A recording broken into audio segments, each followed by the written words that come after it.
नमस्कार साथियों, मैं वैभव पालीवाल आज फिर से हमारे YouTube channel narrator tutor platform पे आप सभी का हार्दिक स्वागत करता हूं। साथियों, पिछले वीडियो में हमने जो है ई कॉमर्स अर्थात ई वाणिज्य को समझने का प्रयास किया था, उसके ऊपर हमने जो है विस्तार से चर्चा करी थी। साथियों, मैंने उस वीडियो में आपको लास्ट में बताया था कि हम जो है पारंपरिक व्यवसाय और जो ई कॉमर्स के माध्यम से किया जाने वाला जो आधुनिक व्यवसाय है, इसके बारे में जो है इसमें अंतर और जो इसके अंदर जो मतलब मोस्टली क्या क्या जो पॉइंट्स होते हैं, कौन कौन सी इनकी डिफरेंट डिफरेंट क्वालिटीज होती हैं, उनके ऊपर जो है हम चर्चा करेंगे। तो हम जो है उससे एक तुलनात्मक अध्ययन के माध्यम से उसके ऊपर जो है एक गहन विश्लेषण कर लेते हैं। देखिए, तो यहां पे तो क्या है साथियों, मैं ले लेता हूं आधार। किस आधार पे जो है मैं उन पे चर्चा करने वाला हूं, ठीक है। ये हो जाता है मेरा पारंपरिक व्यवसाय, इसको हम क्या बोलते हैं, ट्रेडिशनल बिजनेस बोलेंगे। और एक हो जाता है मेरा ई कॉमर्स, ठीक है, या जिसको हम बोल देते हैं ई वाणिज्य। देखिए साथियों, पहला मैं आधार ले लेता हूं यहां पे स्थापना, मतलब कि एस्टेब्लिशमेंट, ठीक है। पारंपरिक व्यवसाय की स्थापना के लिए हमें जो है मूलभूत से जो इसके कारक होते हैं उनकी आवश्यकता तो पड़ती ही पड़ती है, जैसे लैंड, लेबर और कैपिटल, ठीक है। तो जब लैंड, लेबर और कैपिटल के लिए मेरे को जब इसके एस्टेब्लिशमेंट के लिए रिक्वायरमेंट है, तो वो जो है मेरे को उसकी कॉस्ट जो है वो लाखों रुपए में पड़ती है। तो जब वो लाखों रुपए में पड़ती है तो हर किसी इंडिविजुअल व्यक्ति के लिए, हर किसी आम आदमी के लिए जो है पारंपरिक व्यवसाय की स्थापना करना जो है वो अत्यधिक कैसा हो जाता है, कठिन कार्य होता है। कठिन कार्य हो जाता है या मुश्किल हो जाता है। क्यों? क्योंकि इसकी लागत जो है वो बहुत ज्यादा लग जाती है, ठीक है। क्योंकि इसके संसाधन कौन कौन से लगते हैं, इसके अंदर लैंड लग जाती है जिसको हम भूमि बोलते हैं, लेबर जिसको हम श्रमबल बोलते हैं वो हो जाती है, लैंड, लेबर, कैपिटल, कैपिटल अर्थात जो है पूंजी हो जाती है। मूलभूत रूप से तो आप तीन चीजों के को बताकर जो इसके अंदर अंतर बता सकते हैं, ठीक है। अब जब ये कठिन कार्य है, इसके लिए हमको जो लाखों रुपए की आवश्यकता पड़ती है, जबकि ई कॉमर्स के लिए हम जो है कुछ हजारों रुपयों के अंदर ही, या मान लीजिए बहुत कम, या लाख 2 लाख रुपए के अंदर अंदर जो है हम ई कॉमर्स प्लेटफॉर्म को जो है बना सकते हैं और उसके माध्यम से जो है व्यवसाय कर सकते हैं। अब इसके अंदर संसाधन क्या लगते हैं, ये देखिए, अपेक्षाकृत क्या हो जाता है, ये सरल गतिविधि है, इसकी स्थापना जो है वो सरल है, क्योंकि इसके संसाधन जो होते हैं उनमें जो है आपको ना तो लैंड की आवश्यकता है, लेबर की आवश्यकता नहीं है और कैपिटल की आवश्यकता नहीं है। लेबर जितने बड़े पैमाने पे यहां चाहिए उतनी वहां पर नहीं चाहिए। आप एक या दो हार्डली जो है टेक्निकल एक्सपर्ट रखो और आपका काम जो है आसानी से हो जाएगा, ठीक बात है। इसके अलावा आप जो है वेबसाइट पे वेब पेज खरीद सकते हैं, ठीक है। आप जो है उसमें अपनी वेबसाइट को डिजाइन करवा सकते हो। तो इन सब चीजों के अंदर कुछ हजारों के अंदर जो है खर्चा होता है, इसलिए जो अपेक्षाकृत रूप से इसकी स्थापना करना क्या हो जाता है, सरल हो जाता है, ठीक है। देखिए, अब स्थापना बता दी और स्थापना के अंतर्गत मैंने आपको संसाधन बता दिए। मान लीजिए आपको जो है संपर्क करना है, ग्राहकों को कंपनी से संपर्क करना है, तो पारंपरिक व्यवसाय के अंदर तो जो है संपर्क किनके माध्यम से होगा, तो वो जो है साथियों हो जाएगा मध्यस्थों के माध्यम से, जो मीडिएटर्स होते हैं। मीडिएटर्स जिनकी चर्चा हम जो है पहले सप्लाई चेन मैनेजमेंट के अंतर्गत कर चुके हैं, मार्केटिंग के अंतर्गत हम उसको विस्तार से पढ़ चुके हैं कि जो है प्रोड्यूसर होगा, प्रोड्यूसर के बाद में जो है आपका डिस्ट्रीब्यूटर, होलसेलर, रिटेलर्स होंगे, देन उसके बाद में कस्टमर तक पहुंचेगा। फिर कस्टमर को क्या है, जब अगर उन तक संवाद करना है, किससे, प्रोड्यूसर से अगर किसी भी तरीके से संवाद करना है तो उसे किसके माध्यम से करना पड़ेगा, इन मध्यस्थों के माध्यम से करना पड़ेगा, ठीक बात है। जबकि यहां पे जो है वो प्रत्यक्ष रूप से संपर्क स्थापित कर सकते हैं, यहां मध्यस्थों की आवश्यकता नहीं होती है, ठीक है। अब देखिए, यहां पे जो मध्यस्थ हैं, तो मध्यस्थों के लिए हम क्या बोल देते हैं यहां पर, संरचनात्मक ढांचा।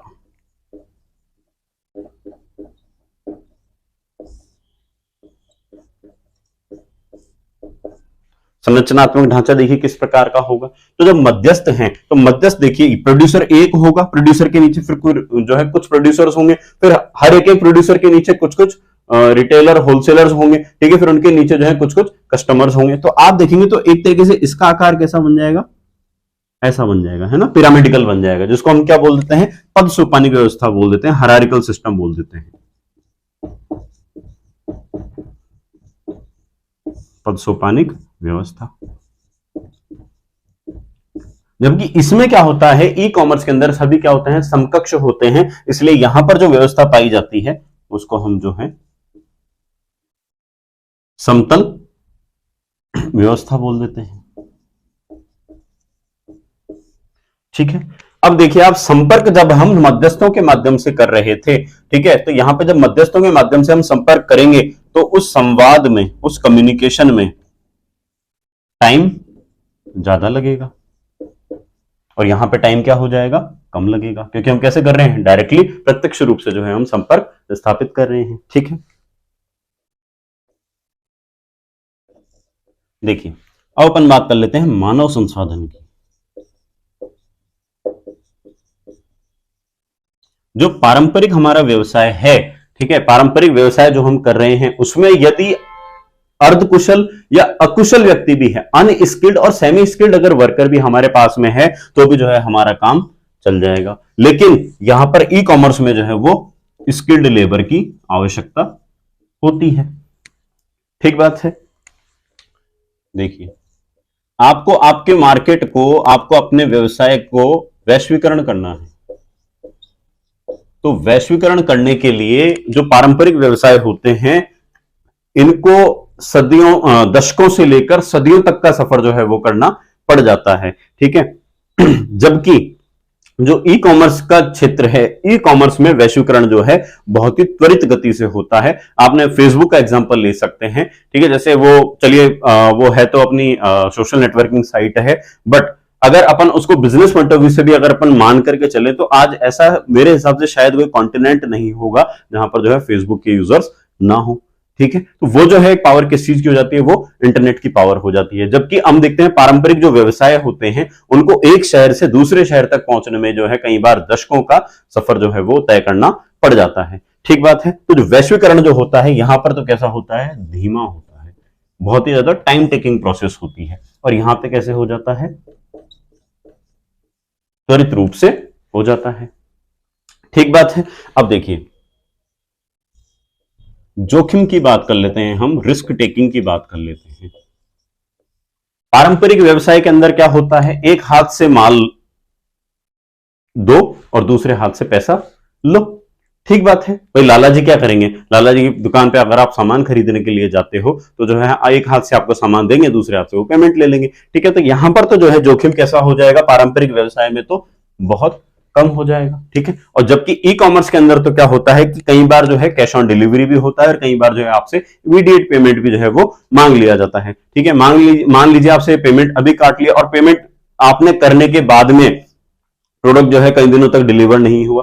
एक्सपेक्टेड टाइम पीरियड हालांकि बताते हैं बट उसके अंदर भी कई बार डिले हो जाता है। या मान के चलिए कि जैसे फ्रॉडुलेंट लिंक्स होते हैं ना, कई फर्जी लिंक्स होते हैं, उस पर अगर आपने पेमेंट कर दिया तो आप जो है कहीं पर भी जो है शिकायत तो हालांकि करोगे, सुनवाई भी होगी, लेकिन जो है वो एक तरीके का जोखिम हो गया आपके लिए, जो एक मतलब ना उबरने वाली एक ऐसी गले की हड्डी हो जाती है जो ना तो निकली जाती है ना कुछ होता है उसमें। ठीक है। आप जो है फिर उसके बाद चक्कर पे चक्कर, ऑफिस के चक्कर पे चक्कर काटते रहो, एप्लीकेशंस दो, शिकायतें दो, ठीक है, एफआईआर करवाते रहो, तो वो जो है एक तरीके से उसमें आपका जो जोखिम जो है वो बढ़ जाता है। ठीक बात है। उम्मीद है ये सारे के सारे पॉइंट्स जो हैं आपको ठीक तरीके से समझ में आ गए होंगे। तो ये जो है मोस्टली हमारे जो है डिफरेंसेस होते हैं कि जो पारंपरिक व्यवसाय है और जो हमारा ई कॉमर्स होता है, ठीक है, इसके अंदर जो है मोस्टली कौन कौन से अंतर पाए जाते हैं। अब जो है साथियों हम जो है हमारा नया टॉपिक जो है, जो जिसके नाम से हमने वीडियो बनाया है उसको जो है हम प्रारंभ कर लेते हैं, जिसका कि क्या नाम है, ई मार्केटिंग, या जिसको हम क्या बोल देते हैं, ई विपणन बोल देते हैं। साथियों ई विपणन और ई कॉमर्स में बहुत ज्यादा अंतर आपको देखने को नहीं मिलेगा, लेकिन एक बार हम जो है इसके ऊपर चर्चा कर लेते हैं कौन कौन सी चीजें होती हैं। बड़ा ही छोटा सा टॉपिक है, हो सकता है एग्जाम में पूछ भी लिया जाए। और हाँ, ये जो अभी मैंने आपको डिफरेंस बताया है ये बड़ा ही एक खूबसूरत सा क्वेश्चन है, ये पूछा भी जा सकता है ना, तो आप इसको 5 नंबर में मार्क कर लीजिएगा। चलिए अब जो है हम लोग हमारा नया टॉपिक स्टार्ट कर लेते हैं। नया टॉपिक है हमारा ई विपणन। ई विपणन, ई मार्केटिंग, या जिसको हम लोग जो है डिजिटल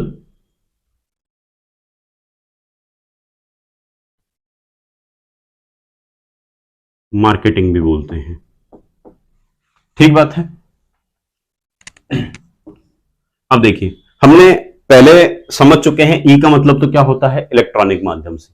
ठीक है, जब हम क्या करते हैं, विश्वसनीय और सुरक्षित इलेक्ट्रॉनिक संसाधनों के माध्यम से किसी भी कार्य को निष्पादित करते हैं तो वो तो हमारे क्या लग जाता है, ई फॉर इलेक्ट्रॉनिक हो जाता है। विपणन, विपणन जो है मार्केटिंग, मार्केटिंग के ऊपर जो हम पहले जो है अनेक ढेर सारे वीडियोस के अंदर हमने जो है विपणन को जानने का प्रयास किया। विपणन के बाद में हमने विपणन के जो मिश्रण था, है ना, प्रोडक्ट, प्राइस, प्लेस, प्रमोशन, उनको जानने का प्रयास किया था। तो वही सारी की सारी गतिविधियां जब हम इलेक्ट्रॉनिक संसाधनों के माध्यम से करते हैं तो वो क्या चीज हो जाती है, वो हमारी ई विपणन कहलाती है। ठीक बात है। इंटरनेट की सहायता से वस्तु तथा सेवाओं का संवर्धन करना ही क्या कहलाता है, ई विपणन कहलाता है। ठीक बात है। ये जो है साथियों, जो डायरेक्ट मार्केटिंग होती है, ठीक है, जो डोर टू डोर डायरेक्टली जो मार्केटिंग होती है, जो मतलब कंपनी टू कस्टमर डायरेक्टली, बीच में किसी प्रकार का कोई मध्यस्थ नहीं है, उसका जो है सबसे नवीनतम रूप इसको जो है वो माना जाता है। ठीक बात है। अब देख लेते हैं हम इसके कुछ एक फायदे होंगे, कुछ एक बेनिफिट्स होंगे। ठीक है, तो हम जो इसके लाभ देख लेते हैं। देखिए, पॉइंट्स जो है यहां पर रिपीट होंगे। ठीक बात है। देखिए, सबसे पहले तो क्या हो जाता है कि जो लागत है, जो कॉस्ट है, कॉस्ट में क्या हो जाती है, कमी हो जाती है। ये मैंने आपको पिछले वीडियो के अंदर भी बताया था। ठीक बात है कि जो अगर आप पूरे वर्ल्ड वाइड अगर प्रमोशन करने जा रहे हैं और जब आप पारंपरिक व्यवसाय का प्रमोशन करते हैं तो उसकी कीमत जो है ऑनलाइन करी जाने वाली विज्ञापन और एडवर्टाइजमेंट से 10 से 20 गुना तक ज्यादा होती है। ठीक बात है। और यही जो है इसकी लागत क्या हो जाती है, काफी हद तक कम हो जाती है। अब जब हम क्या कर रहे हैं, प्रमोशन ऑनलाइन कर रहे हैं, ठीक है, तो उसकी जो पहुंच है वो अधिक से अधिक लोगों तक सुनिश्चित हो जाती है, अधिक से अधिक लोगों तक पहुंच सुनिश्चित हो जाएगी। ठीक बात है। हमारा जो एड है, हम जिस किसी भी तरीके से विज्ञापन को कर रहे हैं, उस विज्ञापन को करने में हमें जो है लोचशीलता प्राप्त होती है। हमारा जो एडवर्टाइजमेंट है वो क्या हो जाता है, काफी हद तक लचीला हो जाता है जब हम कैसे कर रहे हैं, प्रमोशन ऑनलाइन तरीके से कर रहे होते हैं। कई बार मान करके चलिए कि जो है घाट घाट पे जैसे बात करते हैं कि है ना, कुछ कोर्स पे जाकर के जो है वो लैंग्वेज चेंज हो जाती है ना। कई बार जो है संस्कृति, रीति रिवाज वगैरह तक में उनमें परिवर्तन आ जाता है ना। तो हम क्या कर सकते हैं ऐसे में, इसलिए कि वहां पर जैसा देश वैसा भेष, देश काल परिस्थितियों के अनुसार हम जो है हमारी प्रमोशनल जो टैक्टिक्स हैं, जो रणनीतियां हैं, उनके अंदर क्या कर सकते हैं, परिवर्तन ला सकते हैं। तो यहां पे क्या पाई जाएगी हमारे लिए, लोचशीलता का विकल्प उपलब्ध होता है। ठीक बात है। उसके बाद में देखिए 24/7, इस पॉइंट को मेरे हिसाब से आप लोगों को समझाने की आवश्यकता नहीं है। 24 के 24 घंटे प्रमोशन होता है, 7 के 7 दिन प्रमोशन होता है। ठीक बात है। वैश्विक स्तर पर आपको जो है एक अलग पहचान प्राप्त हो जाती है। ठीक है भाई, आप जो अपना उत्पाद बना रहे हो, ठीक है, आप प्रमोशन के माध्यम से क्या करना चाहते हो, उसकी एक पहचान बनाना चाहते हो। और पहचान एक तो आपकी एक लिमिटेड क्षेत्र में बने, एक आपकी पहचान जो है पूरी वर्ल्ड वाइड बन जाए। ठीक है, पूरे वैश्विक स्तर पर वो पहचान बन जाए। तो उस पहचान को भी त्वरित गति से जो सुनिश्चित करता है, वो क्या चीज सुनिश्चित करती है, वो हो जाती है हमारी ई विपणन हो जाती है। उसके बाद में देखिए, आप जो है आकर्षक तरीके से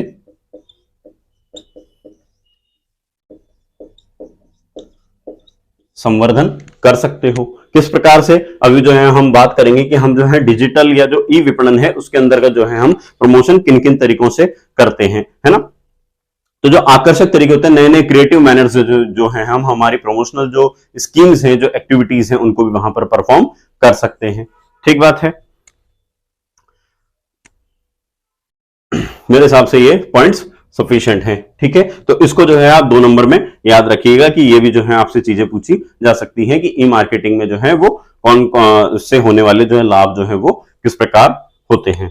ठीक है, इसके बाद में देखिए, ई विपणन जो है हम किन किन तरीकों से करते हैं, है ना।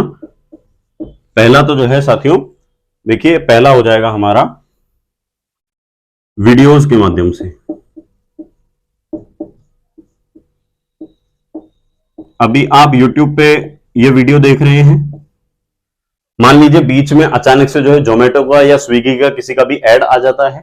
ठीक है, तो वो जो प्रमोशन हो रहा है वो क्या हो रहा है, ई मार्केटिंग हो रही है। किसी भी चीज का, ओला का या उबर का आ सकता है, रैपिडो का आ सकता है, किसी भी चीज का ऐड जो हम ऑनलाइन देखते हैं, जब कभी किसी वीडियो को देखते समय, किसी मूवी को देखते समय, यूट्यूब चैनल पे, किसी भी उस पर जब हम किसी भी वीडियो को इस प्रकार से पाते हैं जिसके माध्यम से किसी उत्पाद या सेवा का विपणन हो रहा हो, उसका प्रमोशन हो रहा हो, तो वो उसको जो है हम किसके अंतर्गत रखते हैं, वीडियोस के अंतर्गत रखते हैं। कई बार आपने देखा होगा कि आपके ईमेल के इनबॉक्स के अंदर जो है कुछ एक प्रमोशनल मैसेजेस आए हुए हैं, ठीक है, तो ये किस प्रकार से करते हैं, ईमेल के माध्यम से। और कई बार आपने देखा होगा कि जो सोशल नेटवर्किंग साइट्स होती हैं उनके ऊपर वेब पेजेस बना लिए जाते हैं, उन वेब पेजेस पर जो है ब्लॉग्स लिखे जाते हैं। उन क्या होता है, उन ब्लॉग्स के माध्यम से भी जो है वो मार्केटिंग या संवर्धन या प्रमोशन करने का प्रयास किया जाता है। ठीक बात है, उम्मीद है यहां तक ये सब चीजें आपको समझ में आ गई होंगी। और जो हमने लाभ देखा है तो वापस से क्या कर लेते हैं, हम इसकी हानियां भी देख लेते हैं, कौन कौन सी इसके माध्यम से जो है वो हानियां होती हैं, या हम बात कर लेते हैं हानियों से अच्छा वर्ड है सीमाएं, है ना, लिमिटेशंस क्या क्या हो जाती हैं, कहां पे जाकर के जो है ये सीमित हो जाता है।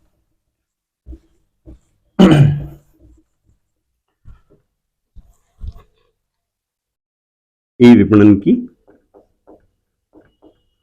सीमाएं, यहां हम बात कर लेते हैं लिमिटेशंस की। साथियों, जो कंप्यूटर है या जो स्मार्टफोन है और इसके साथ साथ जो इंटरनेट है, यह हर जगह पर अवेलेबल नहीं होता है। आज भी ग्रामीण जो दूर दराज के क्षेत्र हैं पहुंच चुका है, लेकिन हम जब परसेंटेज वाइज उस चीज को देखते हैं तो वो चीज वहां पर अवेलेबल नहीं होती है। तो हम बात कर लेते हैं कंप्यूटर तथा इंटरनेट की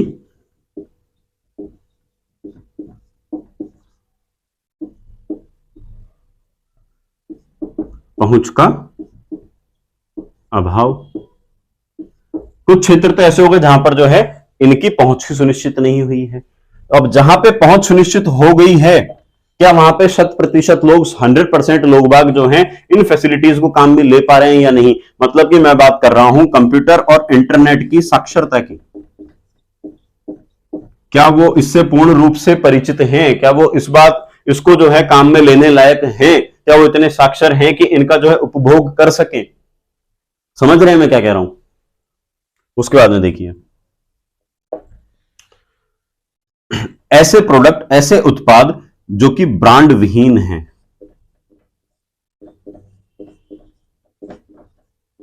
ब्रांड विहीन है मतलब ऐसा कि जिसको कि पॉपुलैरिटी अभी तक गेन नहीं हुई है ना, मतलब कि उस प्रोडक्ट पे ट्रस्ट किया जाए या नहीं किया जाए, उस प्रोडक्ट को खरीदा जाए या नहीं खरीदा जाए, उस प्रोडक्ट को खरीदने पे वैल्यू फॉर मनी प्राप्त होगा या नहीं। ठीक है, अगर ऐसा डाउट है, ठीक है, क्योंकि जो है वो प्रोडक्ट अभी तक एक ब्रांड नहीं बना है, उसने अपनी जो है क्वालिटी को बाजार में प्रूव नहीं करा है, ठीक है, तो जो है ऐसे उत्पाद की क्या हो जाती है, सेल करना, ऐसे प्रोडक्ट को जो है कस्टमर्स के द्वारा परचेज करना और जो ई मार्केटिंग के माध्यम से उसको प्रमोट करना, वो क्या हो जाता है, काफी हद तक चुनौतीपूर्ण कार्य हो जाता है।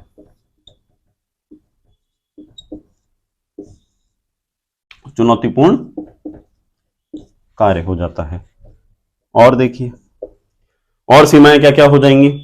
एक सीमा यह हो जाती है कि साथियों, जब आप अपने उत्पाद के लिए सारी की सारी जानकारियां ऑनलाइन रूप से रखते हैं, है ना, ऑनलाइन प्लेटफॉर्म्स पर रखते हैं, तो कई बार क्या होता है कि ऐसा डर होता है कि आपके कॉम्पिटिटर्स के द्वारा जो है उसको हैकिंग करवा करके आपके पोर्टल को एक्सेस करने से रोक दिया जाए, किसी प्रकार की जो है बाधाएं उत्पन्न कर दी जाए। तो इस प्रकार से क्या होती है, कई जो है जोखिम, किसी ऐसी जो है समस्याएं भी जो है उत्पन्न हो जाती हैं। ठीक है, तो साथियों यहां तक जो है हमारा जो है ये ई विपणन का या डिजिटल मार्केटिंग का टॉपिक जो है यहां पर समाप्त होता है। उम्मीद है यहां तक आपको ये ठीक तरीके से समझ में आया होगा। मिलेंगे हम लोग हमारे नेक्स्ट वीडियो के अंदर, जिसके अंदर हम जो है व्यवसायिक और निगमित जो एथिक्स हैं या जो उनके लिए जो आचार संहिताएं हैं, आचार नीतियां हैं, उनके ऊपर जो है विस्तार से चर्चा करने वाले हैं। Thank you so much.